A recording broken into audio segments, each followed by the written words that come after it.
I just want to make sure that we talk a little bit of every aspect of recruitment over here. So I did the research before I even started, and seems like so many things in the recruitment has changed. And now that we have spent so much time at home, when we come out, that's something we are eager to know as well. So talking about that, I just want to understand a little bit what would be basically your newfound hobby during your lockdown. Can I see some of the answers from you? Because I need to know a little bit about what you have learned from your lockdown. Can I get some answers, please?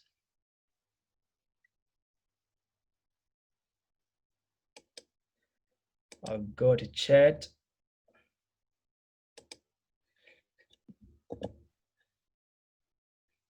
Where do I see the answers? Yeah, so in the chat box you should be able to see.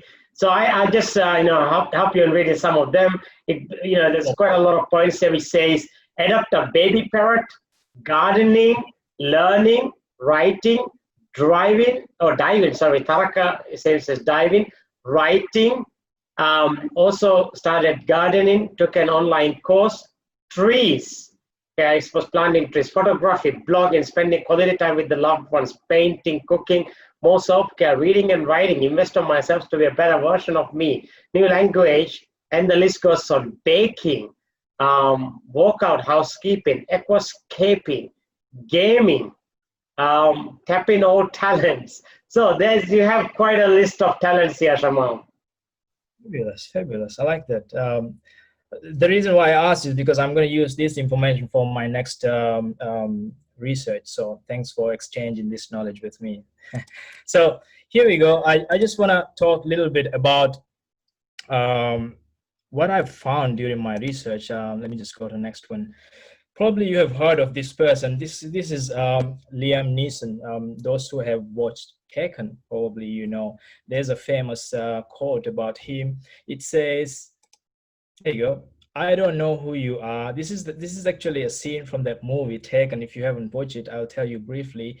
One of her daughter goes to Paris for a vacation, and during the vacation time, she got abducted. So Liam actually flew all the way from States to Paris to save her.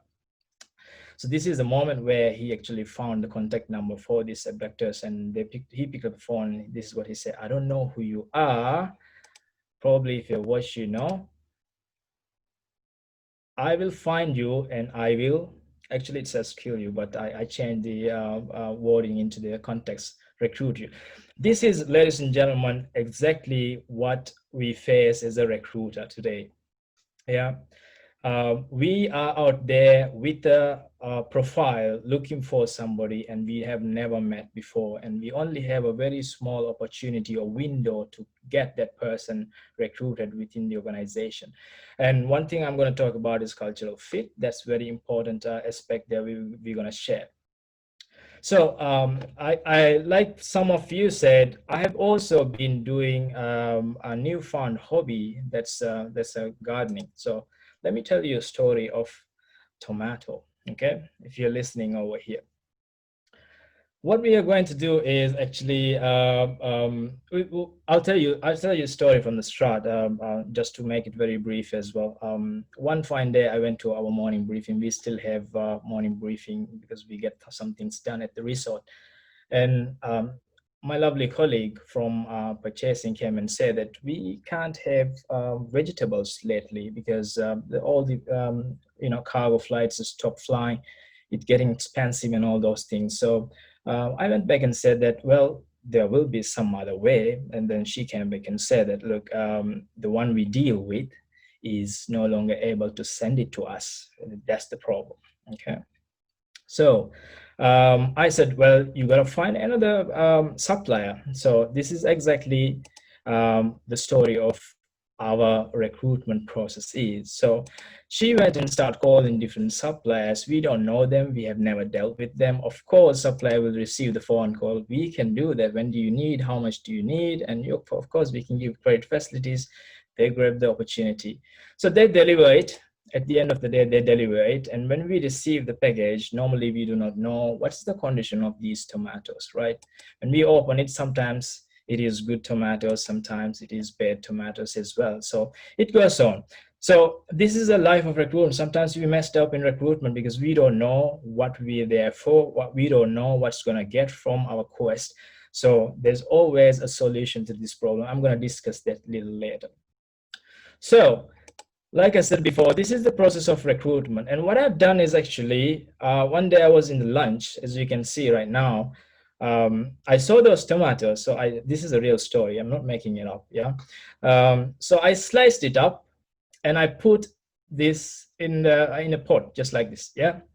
And I put it away and hoping that we never have to talk about tomato anymore, because hoping that we're going to have a tomato.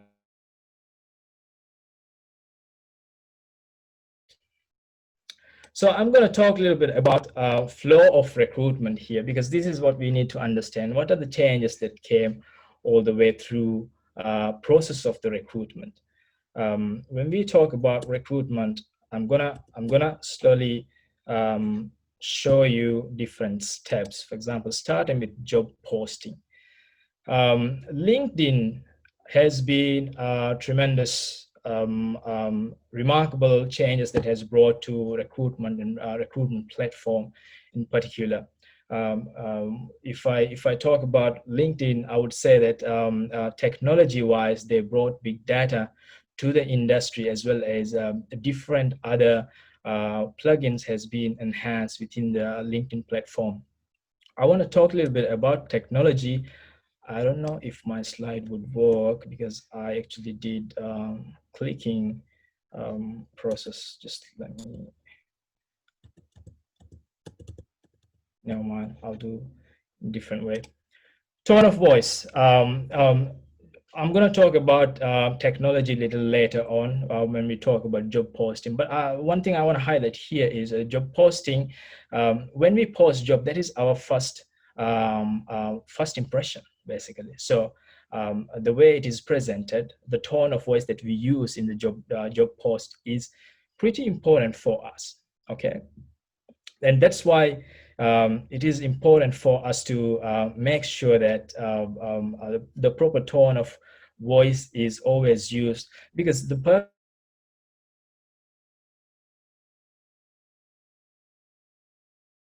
research, actually, in fact, 2 years ago, did a research. It says that 78% of people actually applies to the job looking at the company culture.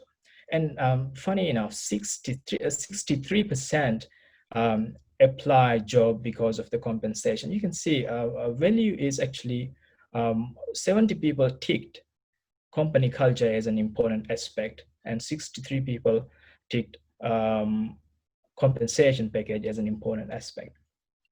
You can see that value or company value or the culture has brought a tremendous importance in the recruitment stage. Talking about interview process, I'm going to talk a little bit about how it has evolved so far. I'm going to talk a little bit about behavioral interview that has actually taken place recently. Before, I used to sit in interviews for 360-degree interviews. Probably you might have heard, going to different places, talking to 12 people, talking to 14 people over the phone, over the chat, and over the one-on-one meetings. Those days has gone. Things has changed a lot lately, and time is money. As you know, efficiency plays an important role in the process itself. And the most important thing, as you can see from different researches, we see that millennials, they are very impatient people. You know, me being a human resources lead, I have experienced during my last 12 years. I've been recruiting since 2008.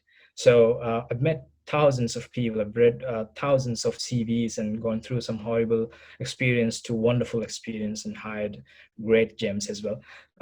So looking at that, you can see that someone might apply, and most important thing for them is company to respond. So this process has also streamlined very well recently. So long story short, efficiency plays a huge role in the impression as well as success of the story, whether you get hired or not, because that's where you want to leave the candidates on a good note. This is where L&D comes in, onboarding. We do the selection. Sometimes it does not go well, but still onboarding plays an important role if we do it properly.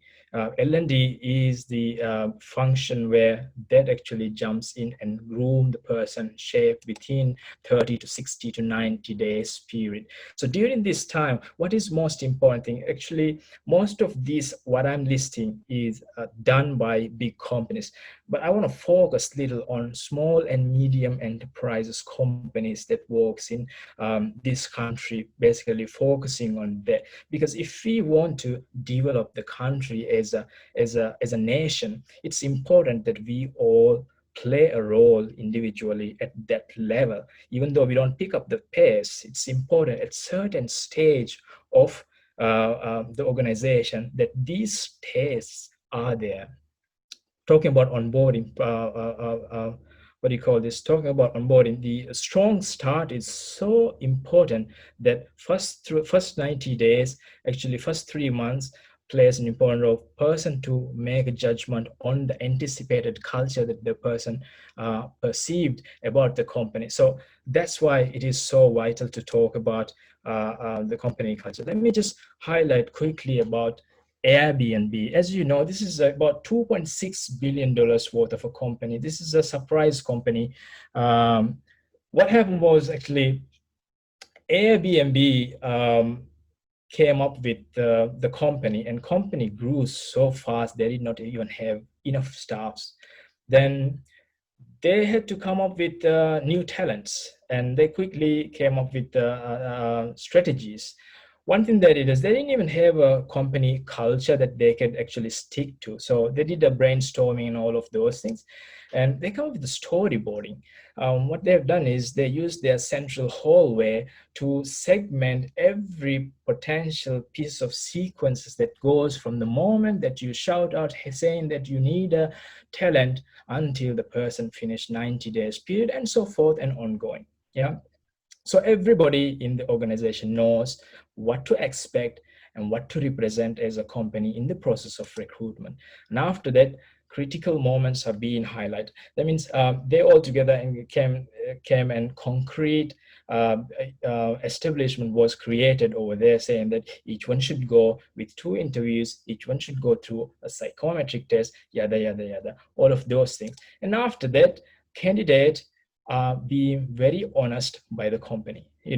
Even if you do not get hired, they tell the reason why it's not hired. In fact, they even invite personally to the office where it is so crowded, and they have the interview in a crowded place outdoor. That's how they started, so that people who are getting interviewed or people who applied will have sort of a feeling of the company that actually they are getting into in terms of culture and people. And what they have done is actually, remember the storyboard that I just talked to you about, the candidate feedback.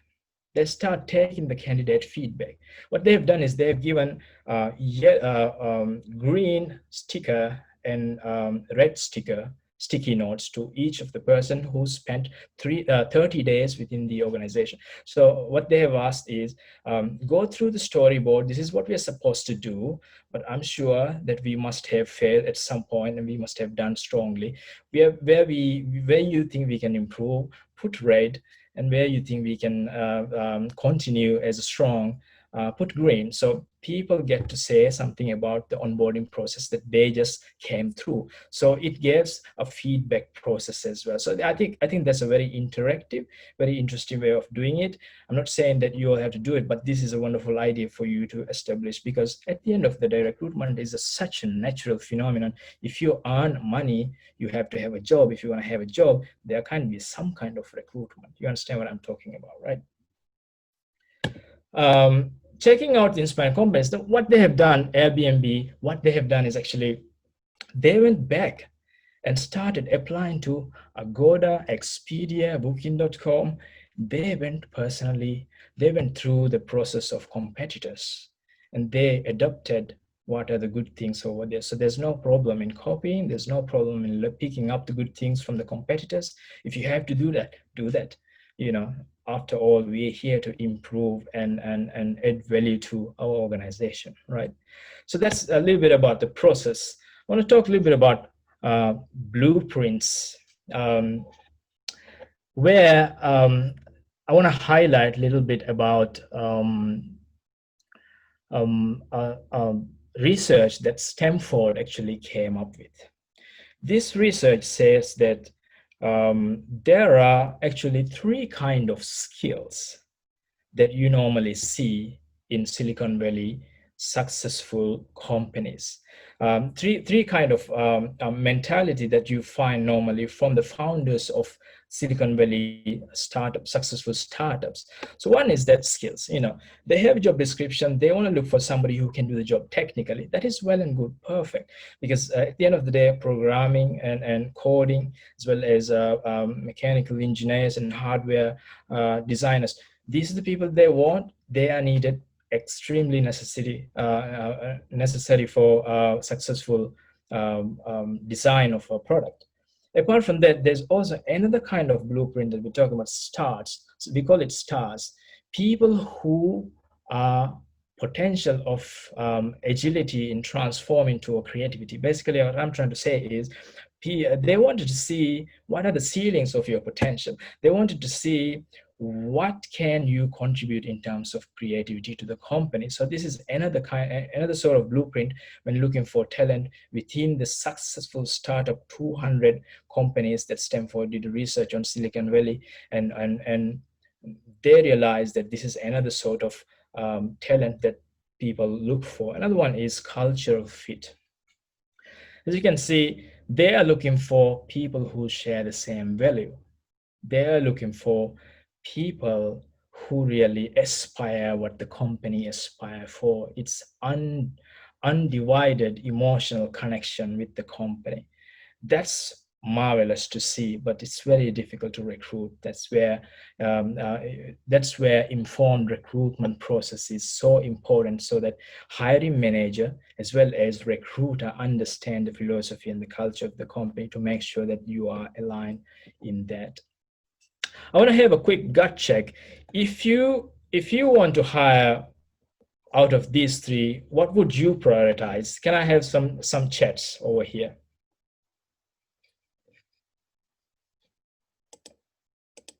Afif, I think I need to see the chat. Where do I see that? Ah, okay, Q&A.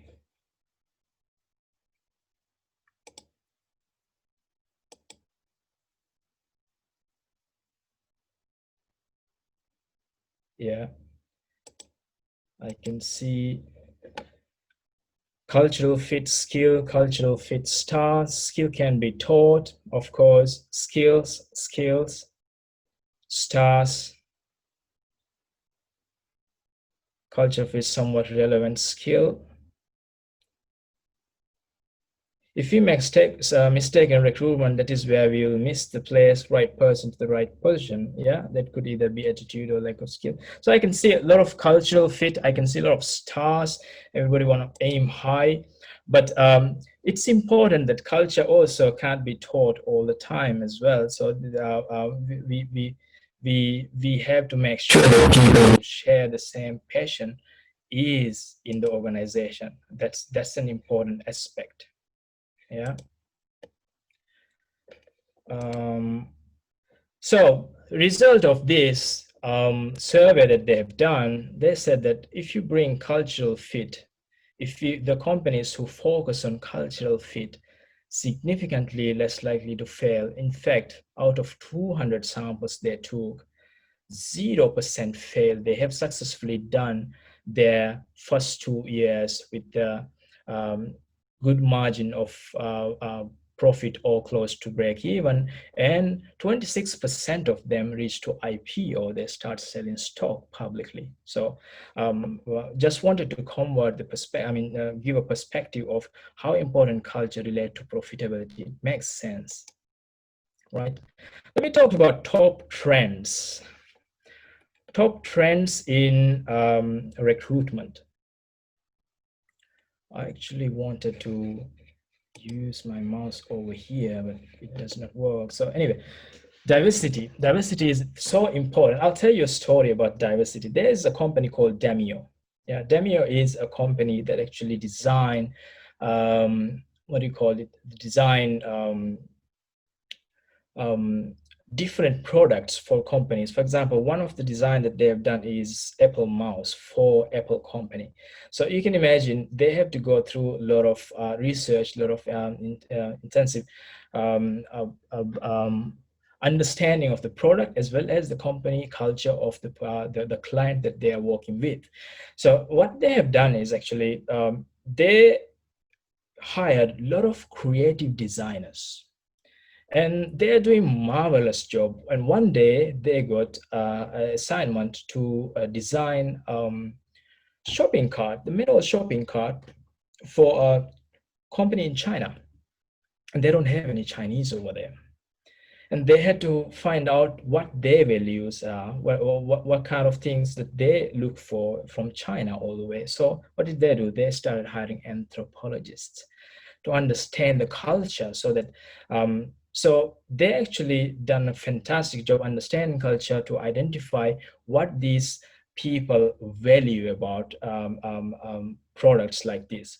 And the company Demio actually thought, oh, this is wonderful, we should hire a lot of anthropologists. So they keep hiring. Then what happened? They created this, and they needed to translate it into a storytelling mode. They needed to translate this to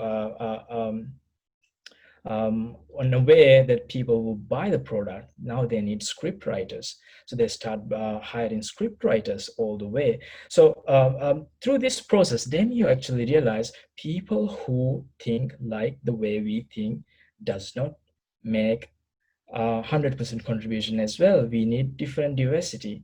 We need people who contribute to our culture. Maybe all the cultures are not 100%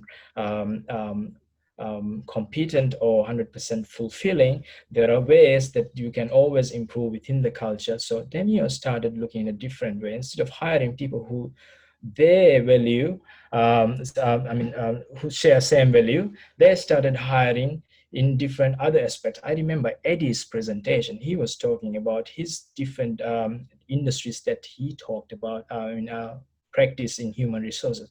That is useful, that is valuable. So then you start looking at it, and they are very successful at. So cultural changes and recruiting based on culture has also transformed a lot lately. Interview process has actually changed now. They have started going through, I told you about behavioral interview. Now people do not ask, what would you do if you have this? What would you do if you have that? And what is your opinion of this? And that does not help us anymore. So question sets has changed now. They are focused more on what did you do? When you saw your friend stealing, what did you do? When you say, when you had to get things done in such a short period of time, what did you do? When you have such a limited resources, what did you do? When you got first warning letter, what did you do? So these answers actually help a lot. And talking about technologies, we also talk about data, right? I just talk about LinkedIn a lot lately. LinkedIn actually done a wonderful job in transforming entire talent solution. And talking about data, I just want to highlight that just now before ending of Ina's presentation, somebody asked, he tried to go to the company heads regarding different ideas, but they do not buy it. Take data with you, that helps. One thing that we undermine about data is we do not know where we are overlooking without data. So data helps. If they don't buy it, take data with you. It has credibility in it. So look at data. Just now I talked about profitability that links to different other startups in California. So this is important for us to convert this data into a translation where we actually make some fruitful decision within the organization. Apart from that, I'll tell you one research McKinsey did was actually using data. They realized that a lot of recruiters overlook is candidate experience. Process is there, but what matters is candidate experience, what candidates actually think about the entire process. That's also such an important area that we often overlook. So data actually helps us to understand these things. Artificial intelligence, I'm not going to go detail much about artificial intelligence, but just want to highlight quickly, it has played an important role. I don't know if you have heard of Higher View. I got opportunity to actually look into Higher View. Higher View is a platform where you actually look at the camera and just answer a bunch of questions by smiling. So what does it do? The video analysis within the Higher View actually gives emotional analysis within the video. That's so impressive. I was very fascinated with the artificial intelligence that brought to advancement and transformation to the recruitment process. At one point I thought I might lose even my job. It's such a contributing process that has transformed. But talking about losing job, there are certain things artificial intelligence still cannot do. For example, human interaction, warm welcome, like remembering what they have said between the lines, during the interview. These are the things that's important for us to actually cater as well within the process of recruitment. Let me see if I can change my slide. Okay, I wanted to talk about talent acquisition. That's very important topic that I want to talk. Before that, let me tell you what happened to my tomato. I wanted to actually show a picture, but the function does not work right here. So what happened was the sliced tomatoes that I buried, it started growing. So I put 3 slices in a pot of tomato. It started growing so fast, and suddenly it stopped. Then I realized something is wrong. Then I started researching. I did Google because I'm new to gardening, so I started doing some readings. Then I realized it is in a pot. Pot has soils, and these soils need some fertilizers. So I went and looked for fertilizers, and there's something called NPK. Then I started researching what NPK is. It says nitrogen, phosphorus, and potassium, right? So these are the elements that they need as a macro ingredients to grow. So I started putting that. It started growing so fast. I was very excited. Suddenly it stopped again. Then I realized it has nothing to do with um, um, um, fertilizer. I did another research, then I realized that these are true stories that I've discovered last 4 months actually. So what I realized is that all these 29 pieces of seedlings that grew was in one pot, and it has to be separated. So I separated it. Boom, like a magic, it started growing so fast. So talent acquisition is something like that. So we get our talents within the organization. It's important for us to make sure that we nurture them. L&D plays such an important role in nurturing talent acquisition, actually, talents within the organization. I told you in the beginning, sometimes we messed up in the recruitment. This is the solution. In this world, there's a solution for everything, including cancer. So, except coronavirus yet. What's talent acquisition? What is L&D stake in it? They have 100% role to play in L&D talent acquisition. Let's say the lovely human resources did an awful job hiring somebody. We can still work on grooming it. If you have listened to Sarah's presentation, a homegrown talent, it gives a very good insight of how we can do that. I'm not going to go detail to that, but few things like strong start. Let them make sure that that they are not alone within the first 90 days. L&D can step in to do that. Sometimes L&D and human resources has tough issues. You know what I mean? My experience, um, human resources might think L&D is doing it. L&D might think human resources is doing it. Honestly, from my opinion, human resources is the bad cop of the organization. They give a lot of um, um, um, cleanup work to be done. But L&D, like I said, they are the tomato growers. They have to look at this pool of people and see what kind of fertilizer they need. For that, you need a strong start. You need a good base within the pot. For that, you need to make sure that you have job task inventories done for the first day. They should know what they are going through for the next 90 days. Talent mapping, very important. 9-box exercises. We have to go through every individual and find out and discuss with their talent manager, basically whoever they are reporting to, who works alongside with them, to understand what actually they are good at and what can we do about it. A lot of people focus on improving weakness. That's not necessary anymore. We can emphasize more on enhancing what they are good at. So that actually a positive aspect for people to work on as well. So I hope that you keep that in mind back at work when you consult with people, individuals for their talent purpose. So you might think, oh, my company has 300 people. Do you expect me to profile everybody in talent mapping? Yes, I expect that, because they are the only people that you do not sell away when you bankrupt. They are the only people who stays. For example, I'll tell you, in Marriott is a big company with 7,000 hotels with in 123 countries and states, territories, with 1.6 billion rooms with 780,000 staffs. Today, if Marriott sold out, they only have 6 properties to sell. What they have is human beings. That is their major asset.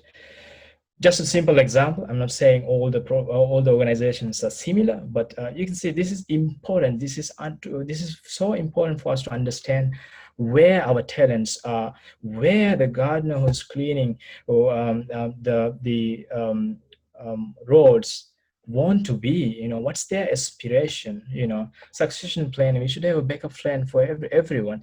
And sometimes we think human resource does it, but you know what, human resources can execute that, but learning and development function plays such an important role to connect with the talent and making sure that this information is turned into informative data for our organization. The reason why I'm saying is um, you, as a learning development function of the organization, sit down with the talents of the organization. You have to do one-on-one consultation. That's important. People look up to learning and development function so much. It is not I remember one of the slide of Inaz. He was saying that what he used to do before, orientation and 15 minutes training bites and so forth, important, but that's not where the difference that comes out from the organization. What's important is we sit with these individuals and find out what is their aspiration. We be the bridge that glues their aspiration with to a different tunnel, and where there is light at the end, so that they have a reason to love their job. This is so important. This is just like these tomatoes.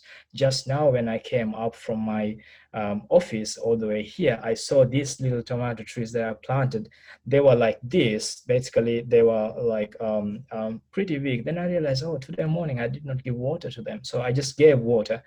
I'm going to go check now after this and see how it goes.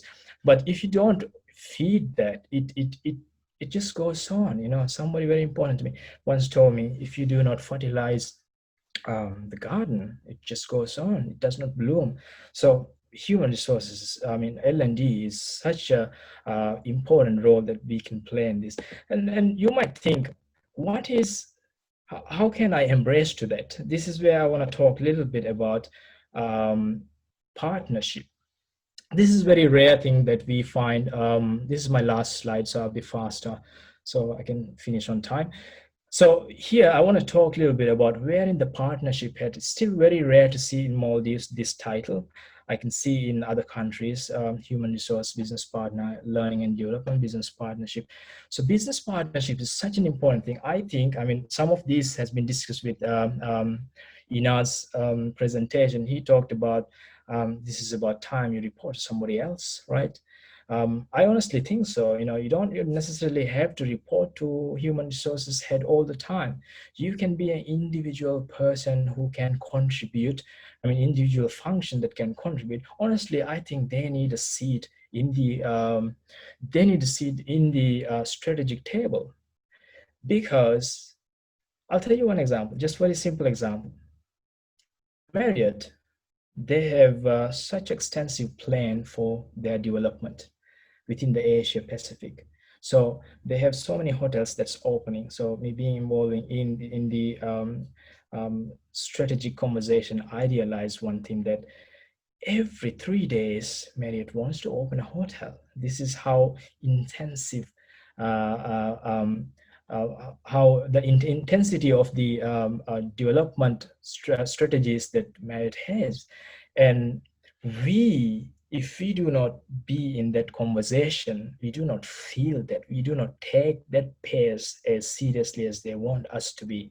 So it's not human resources alone. L&D should be there, because I honestly think this is such an important function that L&D actually make sure that it is a holistic approach to enhance and harness the development skill of the people.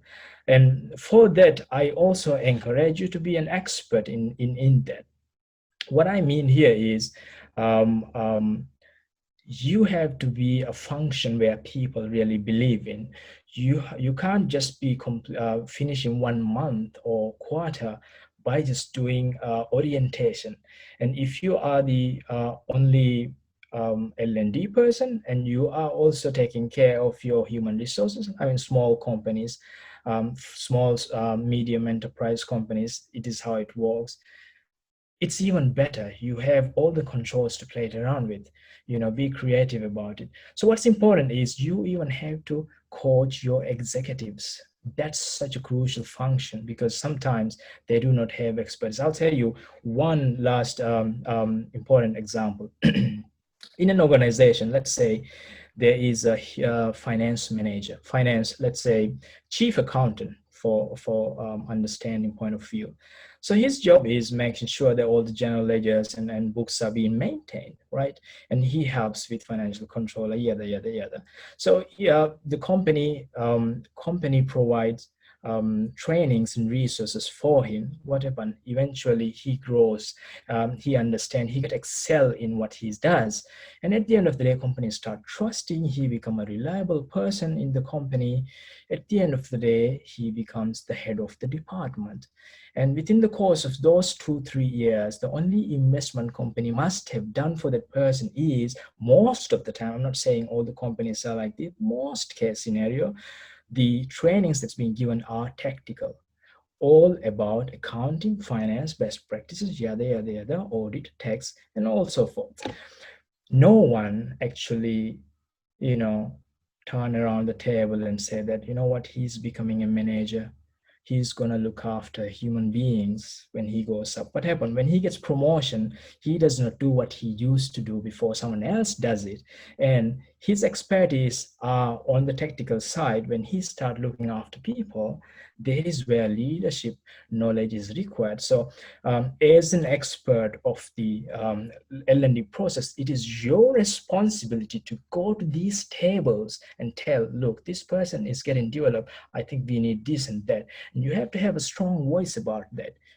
Don't rely on human resources. L&D should be really an independent function and start running that, because at the end of the day, L&D is much more crucial than human resources. That's what I see it. And Last but not least, there should be a solution. You should be a solution partner for the company. One suggestion I can give you is every company has a service or a product. You should be the quality champion of that. So what happened? You get aligned with the recent problems. We've always used to say this. We are as good as our last result. We used to be really good, but 140, that's our status right now. So if you are involved directly in what do you call this, quality assurance process, you understand where these things are lacking. And when you have individual consultation with the individual talents, that is where you can actually translate these problems to link with what they want to develop. Because L&D, I honestly think, is the pillar of the company.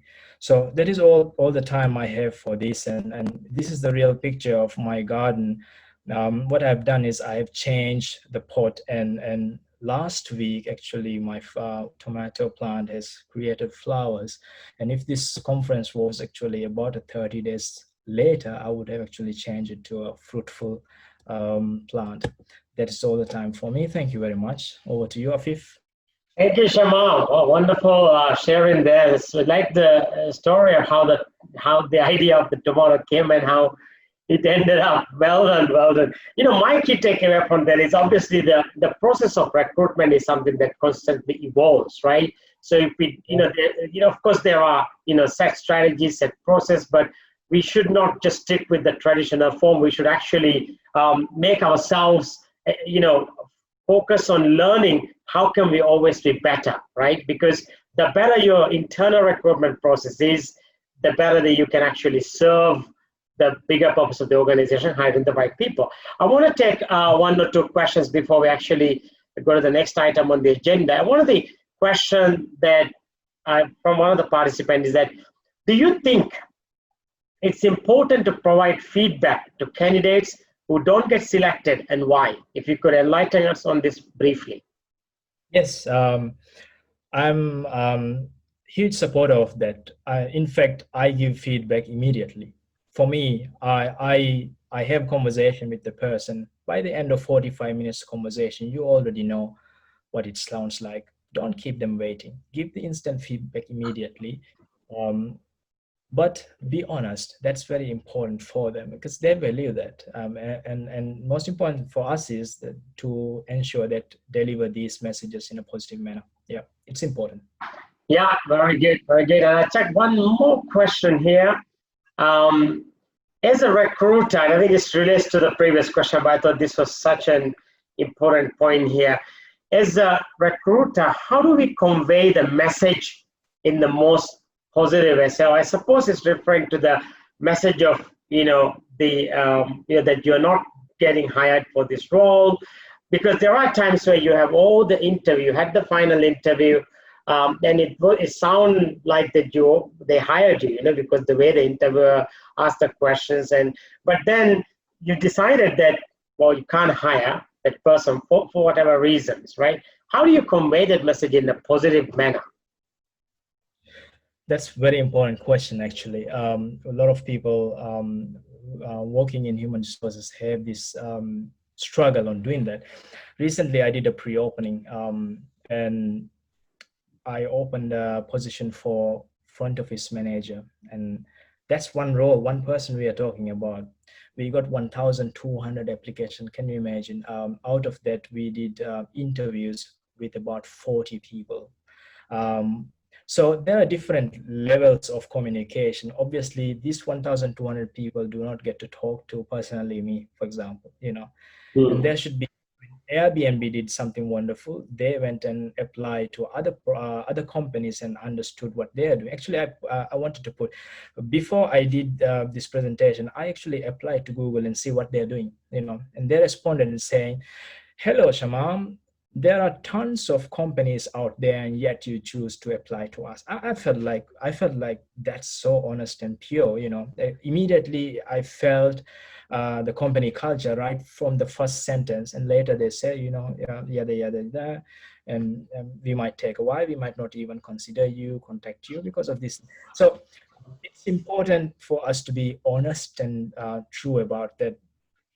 At one stage, people who applied don't get to talk to us. Obviously, we should have a nice template to send it back. But if you have ever talked to a person, pick up the phone and tell them. That's the best way, because you never know you need them later on, you know. Yeah. Yeah, no, I think your answer also to that is just be human, right? So the way to be human is just to get on the phone and just to speak to that person. Closing remarks from you, Sharon? Thank you, Mark. This has been phenomenal journey with all the speakers. Most important thing for us is, like I said before, we are on a quest to change the nation here. So it starts from the smallest construction company that has 4 people hired in the job to the biggest company in the country. So small, medium enterprises plays a huge role. I want to focus mainly on them actually. You know, startup companies. They need to embrace these changes. They might not be able to practice as much as we are talking about, but pick up something and start implementing it. That's what I need to say. Yeah, Thank you. very good. Thank you, Shamal. Lovely to see you again.